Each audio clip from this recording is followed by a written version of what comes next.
Hello friends, welcome back to the online classes. Today I'm going to take lesson number 2, January night. Now this is a short story taken from the Munshi Premchand's collection of stories that is called The World of Premchand. In Hindi it was written and in Hindi it was known as Poos Ki Raat. Okay, Poos was a month of Hindu calendar. According to the Hindu calendar, it's a month Poos. In this story, we'll see how a farmer, Halku named farmer, had to give away his harvest and field and everything and go to city for the labor work. So the story is about the farmer Halku. So let us see what exactly happens in the life of Halku. Halku came in and said to his wife, "The landlord's come. Get the rupees you set aside. I'll give him the money and somehow or other will get along without it." So Halku just came inside the room and inside the hut, in fact, you can say, inside the hut, and asked his wife to give away the money that what she had kept aside for the purpose, because the landlord has come and we have to give him money. Munni had been sweeping. She turned around and said, "But there are only 3 rupees. If you give them to him, where is the blanket going to come from? How are you going to get through these January nights in the fields? Tell him we'll pay him after the harvest, not right now." So Munni, who was sweeping, Munni, the wife of Halku, she was sweeping the floor. When she heard Halku asking for the money, she was a bit upset and said that, "Tell him that we cannot give right now because we need it, and we will give him the money once the harvest is ready. Once the harvest is ready and cut it, then we can give him the money. Right now we cannot give, because if we give, because we have only collected 3 rupees, and if we give that, then from where the blanket is going to come, and how you will survive during the January night." That is because he goes into the field, to protect the crop from the wild animals and other animals. So for that purpose, he goes to the field to protect there. So it is January night. We know it is very, very cold, chilly, cold. So to sit outside in the night without a proper blanket or a quilt or protection, the person may die because of the cold. So that's why she said that we cannot provide him with the money, we will give him afterwards. For a moment, Halku stood hesitating.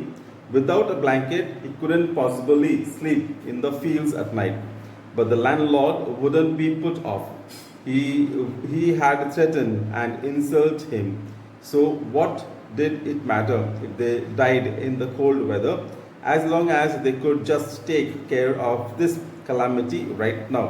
As he thought this, he moved his heavy body and came closer to his wife. Trying to coax her, he said, "Come on, give it to me. We'll manage.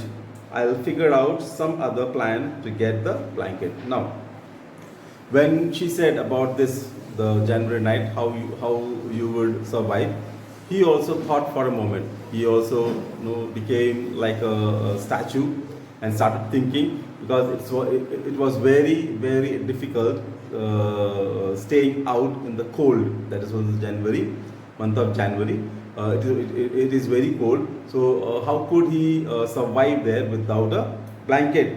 But somehow he made his hard heart and decided that anyhow we have to give, because it's not good getting insulted, and these people do not bother whether we live or die. So he was thinking that these people will not, nothing will happen if we live or die, and not only that, they will simply abuse us, insult us, beat us. So what the fun of it? Better we give away the money. So he went closer to Munni and trying to and make her understand. He says that no problem, no, I will see it, I will have another plan and try to get the blanket. So right now you just give me the money. Munni drew away from him, her eyes angry. She said, "You just tell me what other plan can be found. Is somebody going to give you a blanket? God knows how many debts are always left over that we can't pay off. What I say is give up this tenant farming. The work's killing you. Whatever you harvest goes to pay up the arrears, so why not finish with it? Earn some money from your own belly.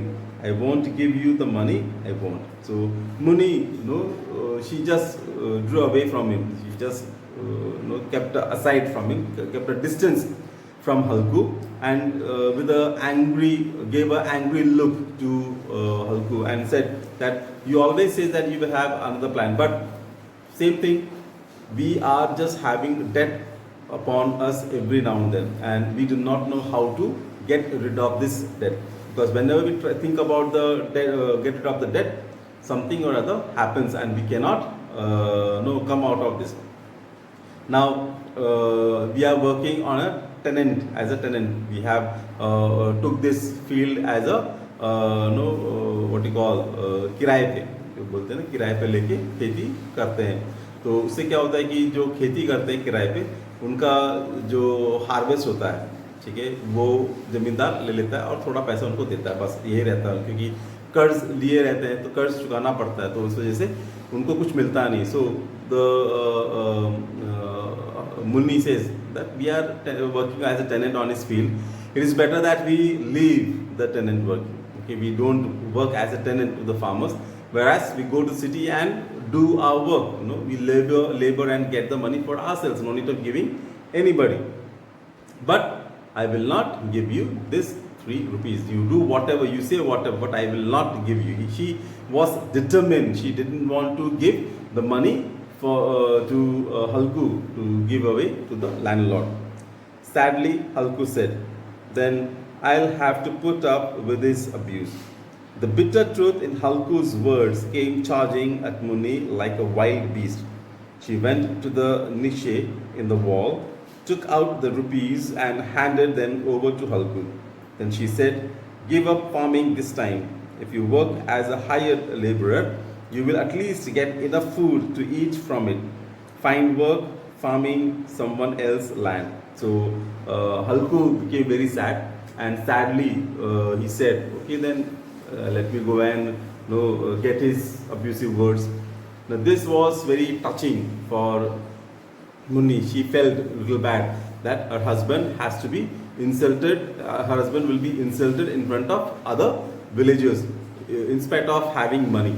So she did not like this. So she said, "Okay, fine," and went and caught the money from the hole. Niche means hole from the wall. There's, in the hut and all, we know in the villages, hut, they keep a hole in the wall to keep things. So like what you call comb or soap or bangles, like that things they keep.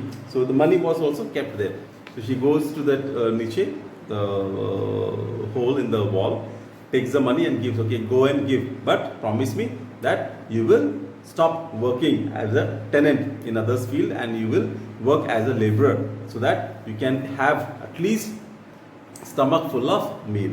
And it is really very bad to work on others' farm." Halku took the money and went outside, looking as though he were tearing his heart out and giving it away. He had saved the rupees from his work piece by piece for his blanket. Today he was going to throw it away.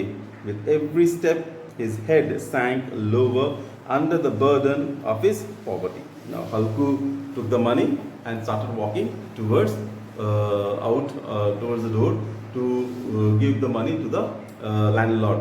And with every step he was feeling very heavy, because he knows that how much hard work he had put and how he had saved those 3 rupees piece by piece, one paisa he added, and made those 3 rupees. So it was very, very difficult for Halku to give it away.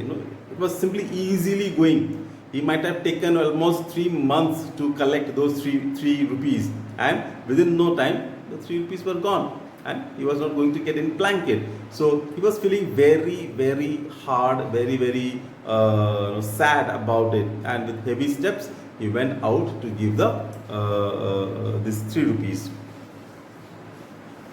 A dark January night, in the sky even the stars seemed to be shivering. At the edge of his field, underneath a shelter of cane leaves, Halku lay on a bamboo coat wrapped up in his old shawl, shivering. Underneath the coat, his friend Jabra, the dog, was whimpering, with his muzzle pressed into his belly. Neither one of them was able to sleep. Halku curled up and said, "Cold, Jabra, didn't I tell you in the house you could lie in the paddy straw? So why did you come out here? Now you will have to bear the cold. You thought I was coming out here to eat puris and sweets, and you came running on ahead of me. Now you can moan all you want." Now, the story, we see the chapter, there are some numbers, 1, 2, 3, like that, some numbers are given, 4 numbers. These 4 are, you can say, kind of a part of the story.